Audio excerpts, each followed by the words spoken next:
This podcast is brought to you by Sales Fuel Hire, a platform to help companies hire smarter and flag 13 toxic employee types. Measure job fit, sales tendencies and motivators, decision-making abilities, and empathy levels, and make your next hire your best hire. Try it now on salesfuel.com/hire and use promo code MANAGESMARTER for $50 off your first purchase. Welcome to the Manage Smarter podcast with hosts C. Lee Smith and Audrey Strong. We're glad you're here for discussions on new ways to manage smarter, hire, develop and retain talent, improve results, and propel team performance to new heights. This is the Manage Smarter podcast. You know, Lee, our guest today says that anything that is substantial, really important and that's worth doing is hard. I would agree with that. Yeah. You said you had an agreement with that and another phrase to go with it. I say if it was easy, everyone would have done it already. What do you think, Mitch Schneider? Are we on the right track here? I think so. I think the bottom line is that if it was easy, little old ladies and kids would be doing it, and you and I wouldn't have to worry about it. Well, welcome to the Manage Smarter podcast, everyone. And Mitch Schneider is our guest today. I am Audrey Strong. I'm the Vice President of Communications here at Sales Fuel. And I'm C. Lee Smith. I'm the President and CEO of Sales Fuel. And so Mitch Schneider, let me tell you about him. He's a small business owner, trade journalist. What a life this guy has had. And the author of a new book called Misfire, What to Do When Things Aren't Running on All Cylinders. I think we've all had moments like that. Also an educator, an industry leader. And this book, Mitch, you describe it as the Who Moved My Cheese meets the Karate Kid. You want to tell us a little bit more of what you mean by that? Wax on, wax off. Wax on.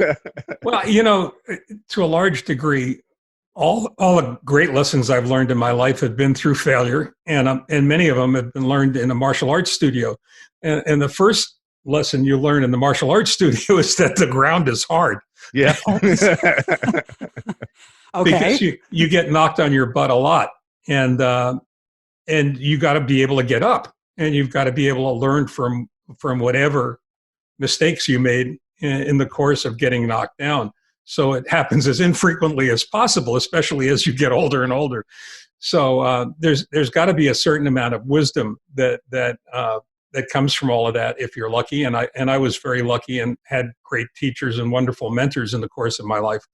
So I think that's it. There are a lot of lessons in Eastern philosophy that I think translate very well and transfer very well into modern business.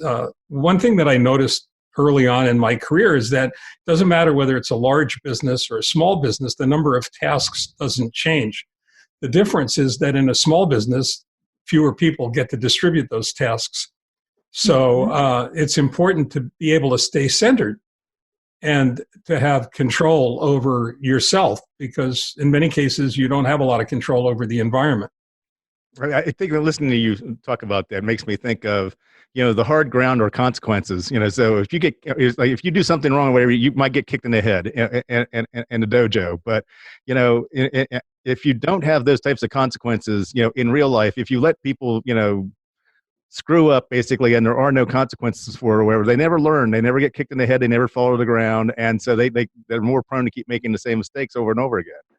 Well, I think that's very true. I think and it's not representative of the real world, is it? I mean, the real world is kind of unkind and unforgiving in many cases when it comes to performance, and I think that's important for all of us to remember. Those are lessons that I learned the hard way. A very dear friend of mine tells a great story. It's called, and the basic thrust of the story is accountability. But when he was a regional sales manager for an automotive aftermarket parts company, they were in Pittsburgh in the winter, and his son, who was about 5 or 6 years old at the time, came in, and he was crying and, covered in slush and snow, and, tears were cutting rivulets in the dirt on his face. And Ray turned around and looked at him and said, "Chris, what happened?" And he says, "Billy Johnson punched me in the face and threw me down the hill." And Ray's wife, Shirley, who's a very wise woman, turned around and said, "Christopher, start the sentence with I."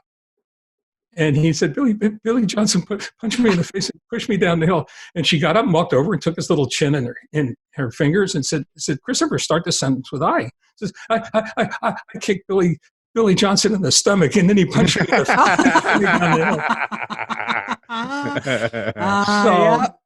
So, I think it's important if you're going to be successful in life in general to start the sentence with I, to recognize that the one constant in your life is going to be you. Mm-hmm. so you better take care of that. And that sort of points to what you talk about in terms of motivation. Not everybody's motivated by the same thing. Teams and leaders, and similar to little Billy, I punched him in the stomach, was the motivator for that chain of events. Can you expand on that? I think George Carlin, tells a funny story about the fact that the guy goes in a bookstore and he's looking at books on motivation. He turns around and he says, "You're in a bookstore. You're looking at books on motivation. You're already motivated. What do you need a book for?" So, I mean, I think that my dad, may rest in peace, and I were partners for 38 years in business. And he used to say all the time when I was starting out as a mechanic, you got to want to fix the car. Mm-hmm. You got to want to. That's the motivation. The motivation is the need, the desire to succeed, to accomplish whatever task you're confronted with. And that looks different based on the person. It looks different based on the person. It looks different based on the situation. Mm-hmm. And I think that's one of the reasons it's so important to be able to find your center and to be able to go ahead and quiet the world around you. And to me, that means a lot of Eastern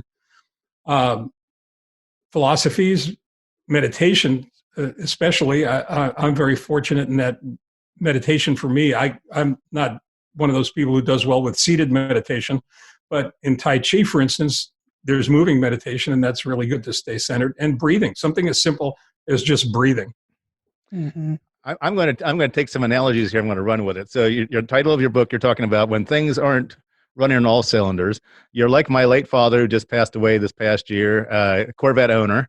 Me too. His is red, and C5 actually, and then you talk about misfire. So when there's a misfire of your Corvette, typically it means it's out of tune. So how do you, when someone has a misfire, how would you recommend helping give people a tune-up?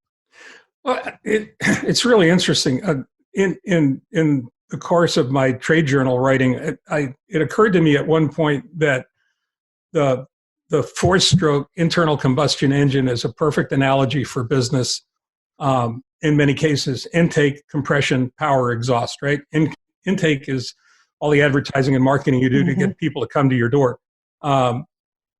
Compression is what you do with them once they're there. It's trying to find out what their needs, wants, expectations are, and trying to address those needs. Power is actually getting the work done, is addressing those wants, needs, and expectations successfully.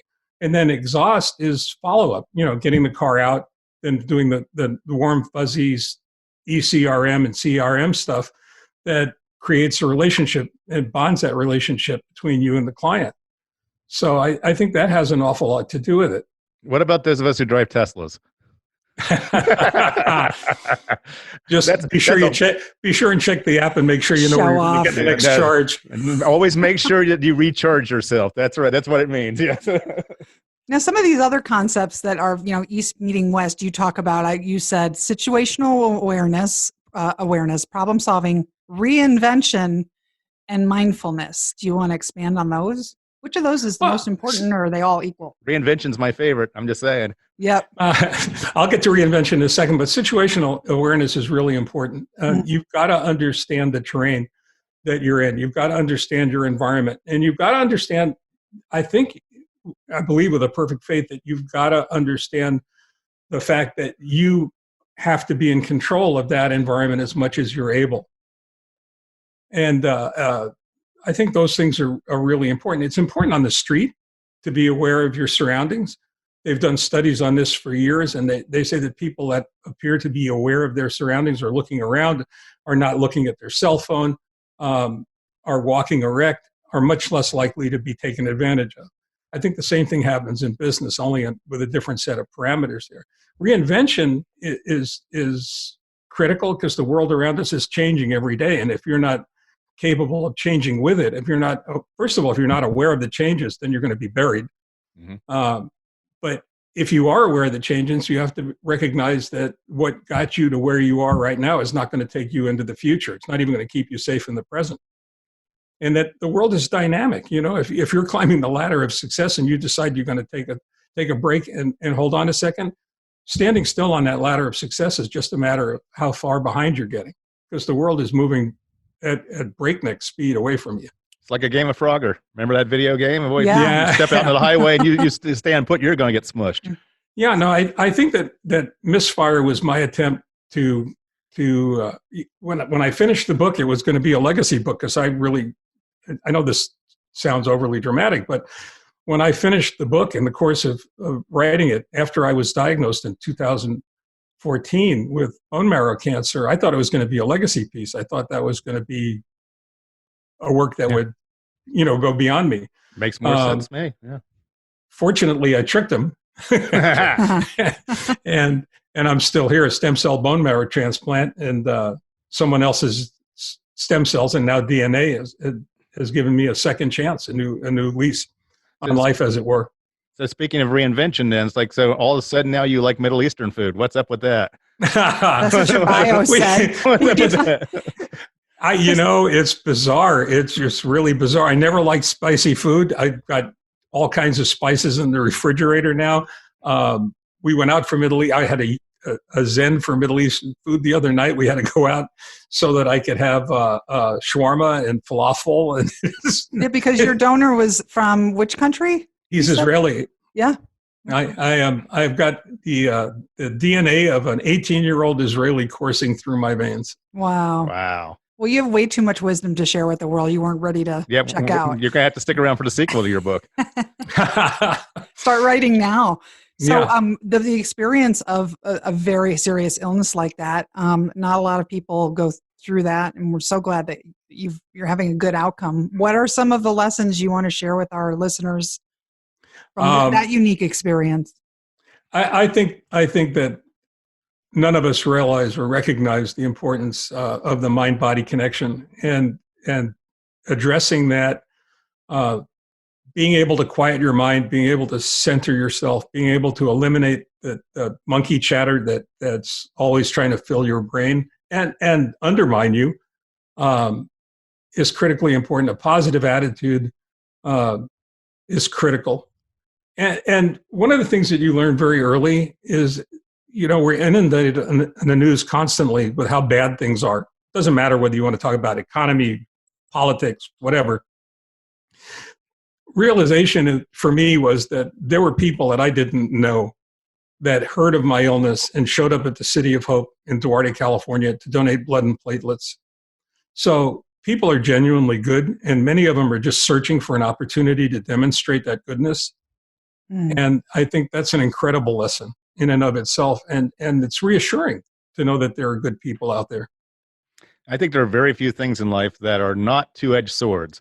So you can always look at things as, okay, oh, that's really terrible news, but it's like it might be very positive news for somebody else, or it might be very positive if you take a different perspective on it and look at it from a different angle, and all of a sudden you realize, oh, there's some positive things there. Anything that's positive can be made negative, and I think just about anything that's negative can be made positive. Some things, obviously, that don't apply to that, but most things I think do. I think, it was interesting. I was told by one of my first editors that when I was bemoaning the fact that things were as bad as they were, especially on the news about, automotive ripoffs and whatever. And he says, Mitch, he says, what makes the news? What makes the news is the extraordinary, the bizarre, the strange, the unusual. He says, if all shop owners or the majority of shop owners weren't good, that's what would make the news. But the fact that the bad ones are making the news means that it's an aberration. And I think that's a good lesson also. I think it's important for all of us to realize that things just ain't as bad as people would like us to believe they are. Just try to find the positive. Do you think your cancer gave you greater clarity? Oh, absolutely. Absolutely. No question about that. When I walked, okay, Lee, here we go. When I walked out of the doctor's office, I was struck with blinding clarity and a moment of absolute freedom, recognizing that I didn't have to tolerate fools anymore. I knew instantly what was important. what was important are relationships. What's important are family. It sounds absurd to say that going through a stem cell bone marrow transplant, almost dying, being purposely taken to the brink of death, and then coming back is a good thing. But it was probably the most important, best thing that's ever happened to me. So going forward for our listeners, do you have any way that they can reach to find a different lens for themselves? I mean, certainly not almost dying is recommended. But do you have a prescriptive for us? I think that you have to clear your mind, and you have to really focus on what's important in your life. And what's important in your life are those relationships. And I think that if you slow down and you breathe and you don't work at such a frenetic, crazy pace, you're liable to find out what's really critically important. And by applying yourself to those things, you're liable to be a lot more productive than you would be any other way. I know that's what happened to me.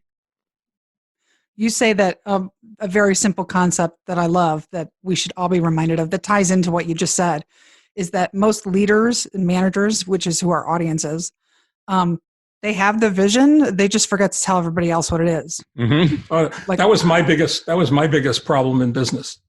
I think that's every entrepreneur has that problem because they keep it a secret, and then they get frustrated and angry when nobody else is paying attention to where they want to go. And when I realized that, and I started sharing that in daily meetings, making sure I kept reinforcing it and making sure that everybody on my team knew where we were going and why. The critical thing is why. Why are we going there? Mm-hmm. And how it benefits them. They already have an idea how it's going to benefit you. But the important thing is so everybody on your team understands how they're going to go ahead and benefit from from accomplishment of these goals and objectives. Mitch, I have one theory on that. And I think it's because we think that it's obvious. Well, you know what? It ain't obvious. It's obvious to us, right? But it's like we think it's obvious to everybody else sometimes, and we just kind of forget that it's not so obvious. Well, it's easy, and when you're an entrepreneur and you're locked in your office and you're thinking about making payroll. I mean, I divide the world up into two groups of people: people that have to make payroll and people who don't. Those of us who've had to make payroll understand the world differently, and when you're being attacked in that office, it's hard to think about these greater concepts that are so critically important to find success. But when you start thinking outside the office and you start realizing that all these people that you've surrounded yourself with are going to be a lot more motivated, going back to the beginning of our visit, they have to be aware of what the reason for the motivation is, how that's going to benefit them, how it's going to benefit their families, how it's going to make their lives better in some way. Well, the book is called Misfire, misfirebook.com. Well, that's easy to remember. And let's see, your Twitter is Mitchell JS823, and you're Mitch Schneider on Facebook as well. What a pleasure meeting you today, Mitch. What a compelling story. We're so glad that you're sticking around to share your wisdom with the world. Well, thank you so much for the opportunity. I really enjoyed it. It's always better.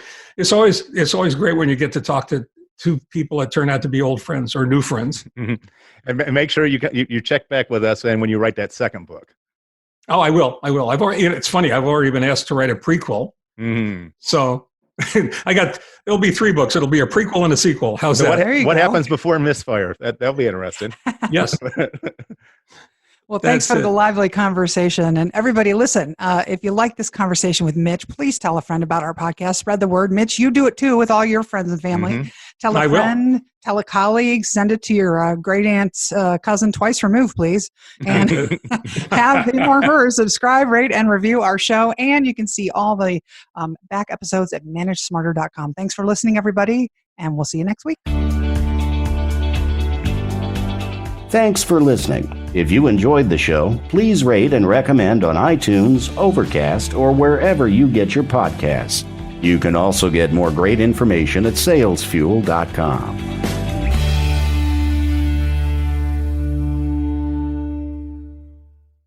This podcast is a part of the C-Suite Radio Network. For more top business podcasts, visit c-suiteradio.com.